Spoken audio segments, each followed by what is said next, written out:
Assalamualaikum warahmatullahi wabarakatuh. Alhamdulillahi rabbil alamin wal aqibatul lil muttaqin wassalatu wassalamu ala sayidina Muhammadin wa alihi washabihi ajmain. நான் இப்போ பேச போற தலைப்பு என்னதுன்னா வெட்கம். ஒவ்வொரு மார்க்கத்திற்கும் ஒவ்வொரு நற்பண்பு உண்டு. இஸ்லாத்துடைய நற்பண்பு என்னதுன்னா அது வெட்கம் அப்படின்ட்டு நபி ஸல்லல்லாஹு அலைஹி வஸல்லம் அவங்க சொல்றாங்க.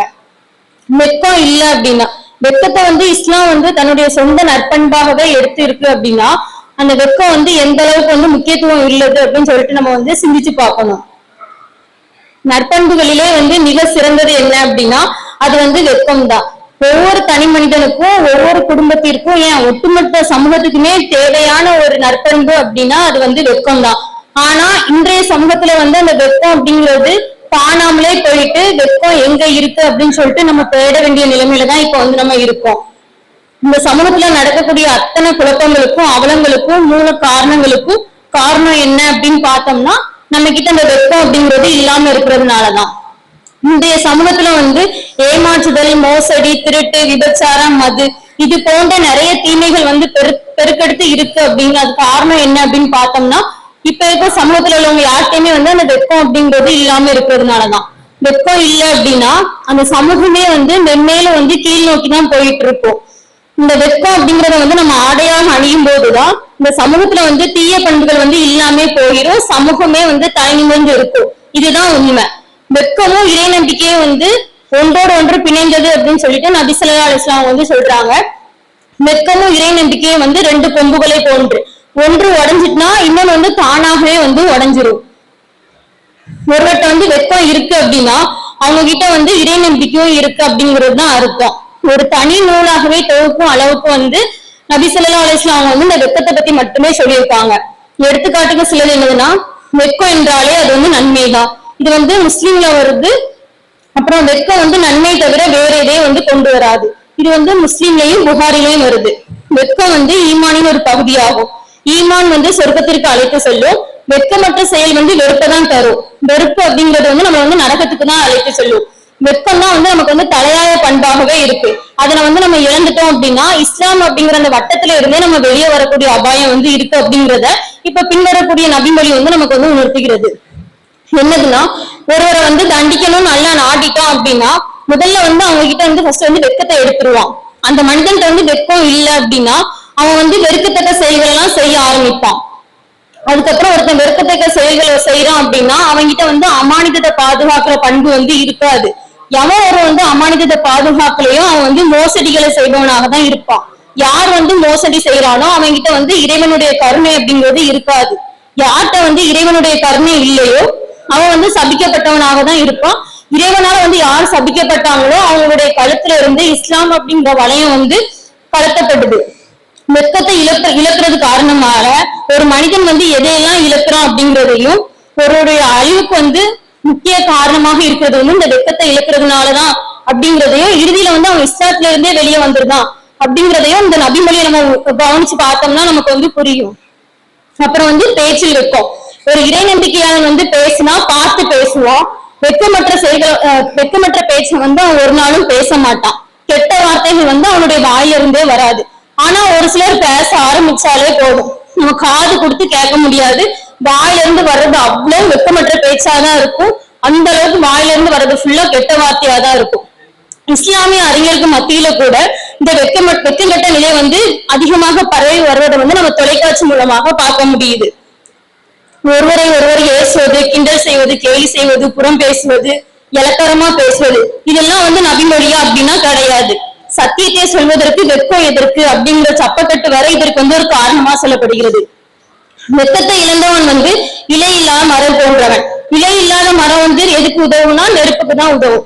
அதே மாதிரிதான் வெட்கத்தை இழந்தவன் நரகத்திற்கு விரகமான். எனவே நபி ஸல்லல்லாஹு அலைஹி வஸல்லம் சொல்றாங்க வெட்கத்தை இழந்தவன் எதை வேண்டுமானால் செய்து கொள்ளட்டும் அப்படிங்கிறாங்க. எதை வேண்டுமானால் செய்து கொள்வதற்கு அனுமதி கிடையாது. இது மாறாக வெட்கத்தை இழந்துட்டியா உன்னோட கெதி அதோ கெதிதான். இனி நீ உனக்கு இனி இழிவுதான் கேடுதான் அப்படின்ட்டு கோபமாக கூறும் நபிமொழி இது. அப்புறம் அந்நிய ஆண் பெண் உரையாடல். இன்றைய ஆண் பெண் சீரழிவுக்கு அச்சாணியாக இருப்பது எது அப்படின்னு பார்த்தோம்னா இந்த வெட்கமற்ற பேச்சுதான். அங்க இருந்துதான் அத்தனையும் தொடங்குது. அந்நிய ஆண் பெண் உரையாடல் நம்ம கவனிச்சு பார்த்தோம்னா தெரியும், அவ்வளோ வந்து வெக்கமற்ற பேச்சாதான் இருக்கும். அவங்க பேச அந்த வலைத்தளமாக இருந்தாலும் சரி, டைரக்டா பேசுறதா இருந்தாலும் சரி, மெசேஜ் பண்றதா இருந்தாலும் சரி, ஒரு அந்நிய ஆண் பெண் உரையாடலை கவனிச்சோம்னா அது அவ்வளோ வந்து வெக்கமற்ற பேச்சாதான் இருக்கும். அந்நிய ஆண் பெண் உரையாடல் வந்து எப்படி இருக்கணும் அப்படின்னு சொல்லிட்டு அல்லாஹ் தாலா வந்து மூசா அலைஹிஸ்ஸலாம் அவங்களுடைய வரலாறை வந்து நமக்கு வந்து பாடமாக வந்து புகுட்டிக்கிறான். என்னதுன்னா, ஜுயப் அலி அவங்களுடைய மகள்களுக்கு வந்து அந்நியரான மூசா அலைஹிஸ்ஸலாம் அவங்க வந்து உதவி செஞ்சிருப்பாங்க.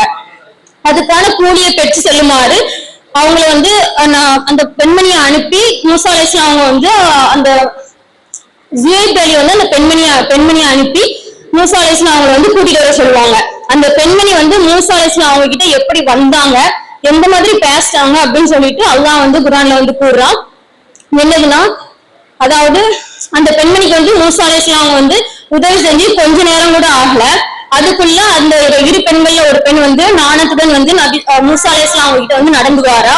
வந்து என்னுடைய தந்தையை வந்து உங்களை வந்து கூப்பிடுறாங்க, நீங்க வந்து எங்களுடைய கால்நடைகளுக்கு வந்து நீர் புகுட்டியதற்காக உங்களுக்கு வந்து கூலி தருவதற்காக உங்களை அழைக்கிறாங்க அப்படின்னு சொல்லிட்டு அந்த பெண்மணி வந்து போயிருந்தா. அப்போ அல்லாஹ் தாலா என்ன சொல்றானா, நாணத்துடன் நடந்து வந்தாள் அப்படின்னு சொல்றான் அந்த பெண்ணை. அதாவது என்ன நாணம் அப்படின்னா, அந்நிய ஆணுடன் பேச வேண்டிய நிலை வந்து ஏற்பட்டுட்டு அப்படிங்கிற ஒரு நாணம். அப்புறம் நாணத்தையே போர்வையாக போர்த்திய நடை. எந்த ஒரு எதிர்கேள்வியும் கேட்பதற்கு மூசா அலைஹிஸ்ஸலாம் அவங்களுக்கு இது கொடுக்காம, அவங்க எதுக்கு வந்தாங்களோ அதை வந்து டைரக்டா வந்து இதுக்குதான் வந்த, அதாவது நீங்க எங்களுக்கு உதவி செஞ்சதுக்காண்டி இந்த மாதிரி எங்க தந்தை வந்து உங்களை கூப்பிடுறாங்க அப்படின்ட்டு எதிர்கேள்வி கேட்க விடாம வந்த விஷயத்த வந்து சொல்லிட்டு வந்துட்டாங்க. நம்மளுடைய பேச்சு வந்து இந்த மாதிரிதான் இன்ஷா இருக்கணும். அப்புறம் நபி ஸல்லல்லாஹு அலைஹி வஸல்லம் அவங்களுடைய வெக்கம். நபி ஸல்லல்லாஹு அலைஹி வஸல்லம் அவங்களுடைய வெக்கத்தை குறித்து ஆயிஷா ரலியல்லாஹு அவங்க வந்து சொல்லும் போது என்ன சொல்றாங்கன்னா, அதாவது நபி ஸல்லல்லாஹு அலைஹி வஸல்லம் வந்து எப்படி இருந்தாங்கன்னா, வயதுக்கு வந்த கன்னிப்பெண்ணை விட அதிகமா வெக்கப்படுறவங்களாக தான் நபி ஸல்லல்லாஹு அலைஹி வஸல்லம் அவங்க வந்து இருந்திருக்காங்க. அப்புறம் நபி ஸல்லல்லாஹு அலைஹி வஸல்லம் அவங்கள்ட்ட வந்து மாதவிடாயை பத்தி ஒரு சந்தேகம் கேட்கறதுக்கு வந்து ஒரு பெண்மணி வராங்க. வரும்போது நபி ஸல்லல்லாஹு அலைஹி வஸல்லம் வந்து அது வந்து ஒரு அந்நிய பெண் அப்படிங்கிறதுனால ஓரளவுக்கு வந்து விலக்கி கூடுறாங்க. அந்த பெண்மணிக்கு வந்து விலங்குல திரும்பவும் நபி ஸல்லல்லாஹு அலைஹி வஸல்லம் அவங்க கிட்ட 2வது முறையா கேட்காங்க. முன்னாடி சொன்னதை விட கொஞ்சம் எக்ஸ்ட்ரா விலக்கி சொல்றாங்க. 3வது முறையா கூடும்போது 3வது முறையாவும் கேட்கும்போது நபி ஸல்லல்லாஹு அலைஹி வஸல்லம் அவங்க வந்து வெட்கப்பட்டு சொல்லியிருந்தாங்க, சுப்ஹானல்லாஹ், அல்லாஹ் வந்து தூய்மையானவன், நீங்க வந்து சுத்தம் செய்யுங்க அப்படின்னு சொல்லிட்டு போயிருந்தாங்க. அப்போ அங்க இருந்து ஆயிஷா அலி வந்து சொல்றாங்க, நபி ஸல்லல்லாஹு அலைஹி வஸல்லம் அவங்களுடைய முகத்துல வந்து நான் வந்து வெட்கத்துடைய ரேகையை வந்து நான் பார்த்தேன். அதனால அந்த பெண்களுடைய கையை வந்து நான் தனியா புடிச்சிட்டு போய் நான் வந்து அந்த பெண்மணிக்கு வந்து அதை பத்தி விலக்கி கூறினேன் அப்படின்னு சொல்றாங்க. அசிங்கமான திரைப்படங்களையும் அலங்கோலமான தொடர்களையும் தொலைக்காட்சி பெட்டிக்கு முன்னாடி உட்கார்ந்து குடும்பத்தோட பார்க்கக்கூடிய அத்தனை பேருக்கு வந்து நபி ஸல்லல்லாஹு அலைஹி வஸல்லம் அவங்களுடைய இந்த நன்னடத்தை வந்து அர்ப்பணமாகட்டும் அப்படின்னு. அப்புறம் பெருமானார் நபி ஸல்லல்லாஹு அலைஹி வஸல்லம் வந்து அவங்களுடைய வீட்டுல இருக்காங்க. ஒரு சாதாரண ஆடை அணிஞ்சவராக இருக்காங்க. அப்படி இருக்கும்போது அபூபக்கர் அலி அவங்க வந்து வராங்க. வரும்போது நபி வந்து எப்படி இருந்தாங்களோ அதே நிலைமையிலே வந்து அபூபக்கர் அலி அவங்க கிட்ட வந்து பேசுறாங்க. அப்புறம் அபூபக்கர் அலி அவங்க வந்து போனதும் உமர் அலி அவங்க வந்து வராங்க. உமர் அலி வரும்போதும் அவங்க எப்படி இருந்தாங்களோ அதே மாதிரி இருந்த நிலைமையிலே வந்து பேசுறாங்க. அவங்க போனதும் உஸ்மான் அலி வந்து வராங்க. உஸ்மான் அலி வந்ததும் நபி வந்து அவங்களோட ஆடையெல்லாம் சரி செஞ்சு ஒழுங்கா இது பண்ணிட்டு நேரா உட்கார்ந்து உஸ்மான் அலி அவங்கள்ட்ட வந்து பேசுறாங்க. அப்புறம் உஸ்மான் அலி வந்து போனதும் அவங்களுடைய மனைவி ஆயிஷா அலி வந்து கேட்காங்க, யார் ரசூலுல்லாஹ்வே, அபூபக்கர் அலி அவங்களும் உமர் அலியும் வரும்போது நீங்க சாதாரணமா உட்கார்ந்து பேசுனீங்க, அப்புறம் இப்ப உஸ்மான் அலி வரும்போது மட்டும் எதுக்கு நீங்க இந்த மாதிரி உங்களுடைய ஆடைகள் எல்லாம் சரி செஞ்சு எதுக்கு இப்படி உட்கார்ந்து பேசுனீங்கன்னு சொல்லி கேட்கும் போது நபி ஸல்லல்லாஹு அலைஹி வஸல்லம் என்ன சொன்னாங்கன்னா, வானவர்கள் வந்து யாரை பார்த்து வெட்கப்படுறாங்களோ அவங்கள பார்த்து நானும் வெட்கப்பட வேண்டாமா அப்படின்னு சொல்றாங்க. ஒரு மனிதரை பார்த்து வானவர்கள் வெட்கப்படுறாங்க அப்படின்னா அந்த மனிதனுடைய ஒழுக்கமும் நன்னடத்தையும் எந்த அளவுக்கு இருந்திருக்கும் அப்படிங்கறத வந்து நம்ம வந்து எண்ணி பார்க்கணும். அதுக்கப்புறம் உயர்ந்த வெக்கம் அப்படின்னா என்னதுன்னா, இறைவன் வந்து நம்மளை பாக்குறான் அப்படிங்கிற ஒரு உணர்வு வந்தா அதுதான் உயர்ந்த வெக்கம் அப்படின்னு சொல்லிட்டு இஸ்லாம் வந்து சொல்லுது. மனிதன் வந்து ஏன் அதிகமா தவறு செய்தான் அப்படின்னா, யார் நம்மளை பார்க்காட்டாலும் இறைவன் பார்க்கான் அப்படிங்கிற ஒரு அச்ச உணர்வும் பய உணர்வும் இல்லாம இருக்கிறதுனாலதான் இறைவன் மனிதன் வந்து அதிகமா வந்து தவறு செய்தான். இறைவன் வந்து என்னை பார்க்கான், கவனிக்கான், கண்காணிக்கிறான் அப்படிங்கிற ஒரு உணர்வு இல்லாம போகும்போதுதான் வெப்பம் அப்படிங்கறது அங்க இல்லாமலே போயிடுது. யார் பார்த்தா எனக்கு என்ன அப்படிங்கிற ஒரு அலட்சிய உணர்வு வந்து உண்டாகிறது. யார் வந்து இறைவனுடைய பார்வை, அதாவது ஒரு வந்து இறைவனுடைய பார்வையில வந்து பாவம் செய்வதை விட அந்த அலட்சிய உணர்வுக்கு தான் அதிகமான குற்றம் வந்து அதிகமா இருக்கும் அப்படிங்கறத வந்து மனிதன் வந்து மறந்து போகுதான். இதய மருத்துவர் ஒருவர் குறிப்பிடுறாரு. யாருன்னா இமாம் இப்னுல் ஹய்யிம் அல் ஜவுசி அப்படிங்கிறவங்க வந்து கூறுறாங்க என்னதுன்னா, செய்யும் தவறை விட அந்த தவறை செய்யும் போது நீ அடையும் சந்தோஷமே அதிக குற்றமாகும் அல்லாட்ட அப்படின்னு சொல்றாங்க. அதுக்கப்புறம் ஒரு தவறு செய்யறோம் அப்படின்னா அந்த தவறு செய்யும் போது நம்ம ஒரு சிரிப்பு சிரிப்போம்ல, அந்த சிரிப்புக்கு தான் செஞ்ச தவறை விட அந்த சிரிச்ச சிரிப்புக்கு தான் வந்து அதிகமா வந்து அல்லாஹ்விடத்துல வந்து குற்றம் பிடிக்கப்படும். அதே மாதிரி இப்போ ஒரு தவறு செய்யறோம் அப்படின்னா அந்த தவறு செய்யும் போது தவறு செய்ய முடியாம அந்த விஷயம் தவறிட்டு அப்படின்னா நம்ம அந்த தவறுனதுனால ஃபீல் பண்றோம்ல, அதனால நம்ம தவறு செய்யணும் அப்படிங்கிற நினைச்சதை விட அந்த ஃபீல் பண்றோம் பண்ண முடியாம போயிட்டு அப்படின்னு ஃபீல் பண்றதுலதான் அல்லாட்ட வந்து அதிகமான வந்து குற்றம் வந்து பிடிக்கப்படும். அதே மாதிரி இப்ப நம்ம ஒரு தவறு செய்யறோம் அப்படின்னா அல்லாஹ் நம்ம வந்து பாத்துட்டு இருக்கோம் அப்படிங்கிற ஒரு உணர்வு ஏற்பட்டதுக்கு அப்புறமும் பார்த்தா நமக்கு என்ன அப்படிங்கிற ஒரு அலட்சிய உணர்வு வந்து அந்த தப்பை செய்யறாங்களா, அந்த தப்பு செஞ்சதை விட அந்த அலட்சிய உணர்வுக்கு தான் அல்லாஹ்விடத்துல வந்து அதிகமா வந்து குற்றம் பிடிக்கப்படும் அப்படின்னு சொல்றாங்க. அதாவது ஒரு தவறான செயலை ஒருவன் செய்யறான் அப்படின்னா அவன் அதுக்கு தயங்கி அவனுடைய முகத்துல வந்து ஒரு தயக்கரையை நம்ம பார்த்தோம்னா அவன் தான் நல்லவன், அவன்கிட்ட வந்து வெட்க பண்பு இருக்கு அப்படின்னு சொல்லிட்டு அர்த்தம். ஏன்னா வெட்கம் வந்து நன்மை மட்டும்தான் கொண்டு வரும்.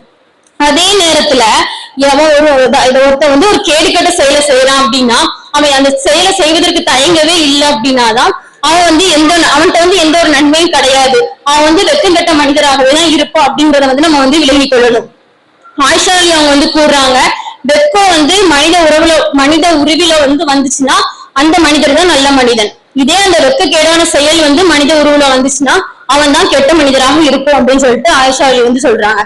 அதனால இனிமேலாவது நம்ம தவறு செய்ய முற்படும் போது இறைவன் வந்து நம்மளை பார்த்துட்டு இருக்கான் அப்படிங்கிற அச்ச உணர்வு வந்து நம்ம வந்து இருக்கணும். யார் நம்மளை பாக்காட்டாலும் இறைவன் நம்மளை வந்து பாக்குறான் அப்படிங்கிற வெட்க உணர்வை வந்து நம்ம ஆடையாக அணியணும் இன்ஷா அல்லாஹ். அதே மாதிரி நம்ம என்ன பேசுறாலும் பார்த்து பேசணும்.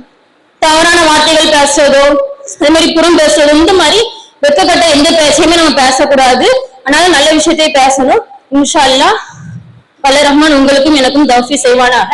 ஆமீன். வாஹிரு தவானா அல்ஹம்துலில்லாஹி ரப்பில் ஆலமீன். அஸ்ஸலாமு அலைக்கும் வரஹ்மத்துல்லாஹி வபரகாத்துஹு.